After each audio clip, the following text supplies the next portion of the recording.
الرحمن الرحیم السلام علیکم۔ آج تحریک انصاف کی حکومت کو 2 سال پورے ہو گئے۔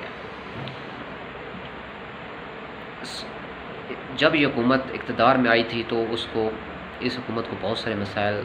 کا سامنا کرنا پڑا۔ سب سے پہلے اس حکومت کے لیے سب سے بڑا جو چیلنج تھا وہ معیشت، فارن پالیسی، یہ دو ایسے چیزیں تھیں جو کہ اس حکومت کے لیے بہت بڑا چیلنج تھا۔ دوسرا جو چیلنج ان کے لیے تھا وہ یہ تھا کہ انتظامی ہو، کیونکہ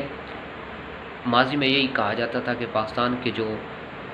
انتظامی امور ہے، جو گورننس ہے، وہ اس وقت ٹھیک نہیں ہے۔ تو اس کے لیے اس حکومت نے بہت جدوجہد کی، اور میں سمجھتا ہوں کہ اس وقت بہت سارے ادارے اب ٹھیک بھی ہو گئے ہیں۔ اکانومی کے حوالے سے اس حکومت نے کافی سٹرگلز کی۔ ہمارے پاس فارن ایکسچینج کی بہت زیادہ کمی تھی۔ سب سے بڑا جو ہمارے لیے بحران تھا وہ تھا کرنٹ اکاؤنٹ خسارہ۔ کرنٹ اکاؤنٹ ڈیفیسٹ کو اس حکومت نے ختم کیا۔ 2 سال میں جو مہنگائی کی شرح ہے وہ بہت زیادہ رہی، کیونکہ اس میں یہ تھا کہ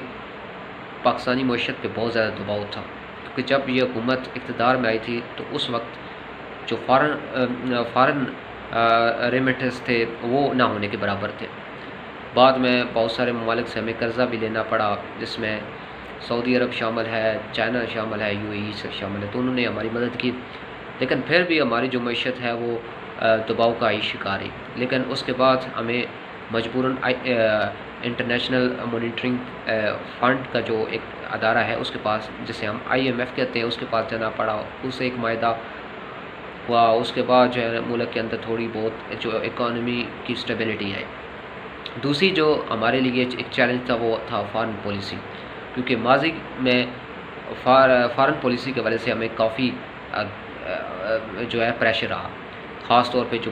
پچھلے دور حکومت میں، کیونکہ پیپلز پارٹی کے دور حکومت میں بھی ہمیں اتنا دباؤ کا سامنا نہیں کرنا پڑا انٹرنیشنل لیول پہ، جتنا دباؤ ہمیں پاکستان مسلم لیگ نون کے دور حکومت میں کرنا پڑا۔ تو جو معاشی ماہرین ہیں وہ یہی کہتے ہیں کہ جو پاکستان کے موجودہ حکومت کے جو 2 سال ہیں معیشت کے حوالے سے وہ تو بہتر نہیں گزرے، لیکن دوسری طرف جو فارن پالیسی کے وجہ سے جو تجزیہ کار وہ یہ کہتے ہیں کہ پاکستان تحریک انصاف کی حکومت نے انٹرنیشنل لیول پہ بہت ساری کامیابیاں سمیٹی، جو کہ ایک بہت بڑی اچیومنٹ ہے۔ گورننس کے حوالے سے حکومت ابھی بھی اسٹرگل میں ہے، لیکن کافی حد تک اب بہتری آ گئی ہے گورننس میں۔ پاکستان کے بہت سارے ادارے اب خود مختار ہو گئے ہیں، ایون کہ Pakistan ministry of information technology کے ریلیٹڈ انفارمیشن کے ریلیٹڈ جو ڈپارٹمنٹ ہے، جس میں پیمرا ہے، پاکستان ٹیلی ویژن نیوز ہے، ریڈیو پاکستان ہے، یہ ادارے آلموسٹ خود مختار ہو گئے ہیں۔ تو پاکستان تحریک انصاف کی حکومت نے بہت ساری جہاں پہ ناکامیاں رہی، بہت ساری پلیسز میں جہاں پہ ناکام نظر آئی وہاں پہ اس نے بہت ساری کامیابی میں سمیٹی ہے۔ 2 سال کے اینڈ میں سب سے پہلے ایک جو معاہدہ ہوا، جو پاور سیکٹر کے حوالے سے ایک معاہدہ ہوا، وہ عوام کے لیے ایک ریلیف ملے گا، جس میں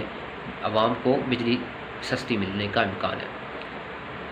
پچھلی حکومت کہا یہی جاتا ہے، جو تجزیہ کار وہ یہی کہتے ہیں کہ پچھلی حکومت نے جو معاہدے کیے تھے پاور سیکٹر کے اندر، جن لوگوں نے انویسٹمنٹ اس وقت کرنی تھی اور جو اس وقت کر چکے ہیں، ان کے ساتھ جو معاہدہ کیا تھا وہ بہت ہی مہنگا تھا، جس کا بوجھ ابھی عوام پڑ رہا ہے۔ لیکن اس وقت جو ہے نا، وہ اس حکومت کا سب سے بڑا جو کارنامہ ہے وہ ہے پاور سیکٹر کے حوالے سے جو انہوں نے معاہدہ ان لوگوں سے کیا ہے۔ تو کل ملا کر ابھی جو ہے نا، میں سمجھتا ہوں کہ پاکستان کی معیشت اور فارن پالیسی دونوں ہی ایک جو ہے نا سیدھی لائن پہ چڑھ گئی ہے، اور اس کے افیکٹ ہمیں آئندہ آنے والے چند ماہ میں نظر آ جائے گا کہ پاکستان اب کس طرف جا رہا ہے۔ دوسری طرف ہم پہ جو سب سے زیادہ پریشر رہا وہ افغانستان کے حوالے سے ہم پہ پریشر رہا۔ امریکہ ہم پہ ڈوم مور کا مطالبہ کرتا رہا، ہم نے طالبان کو معاہدے پہ راضی کیا، اور یہ ایک بہت بڑی میں سمجھتا ہوں کہ اس حکومت کی اچیومنٹ ہے، کیونکہ افغانستان کے حوالے سے اس حکومت نے بہت اچھی پالیسیز بنائی ہوئی ہیں، کیونکہ یہ حکومت پہلے سے ہی جب سے اقتدار میں آئی تھی اس کی یہی کوشش تھی کہ افغانستان کے اندر کوئی نہ کوئی معاہدہ ہو جائے تاکہ افغانستان کے اندر اسٹیبلٹی آئے گی تو اس کا افیکٹ جو ہے نا وہ پاکستان کی اکانومی پہ پڑے گا اور پاکستان کے امن پہ بھی پڑے گا۔ دوسری سب سے بڑی جو اس حکومت نے اچیومنٹ کی ہے وہ ہے سیاحت کے شعبے کو انڈسٹری کا درجہ دیا گیا۔ وزیر اعظم عمران خان کی حکومت نے بہت سارے دوست ممالکوں کی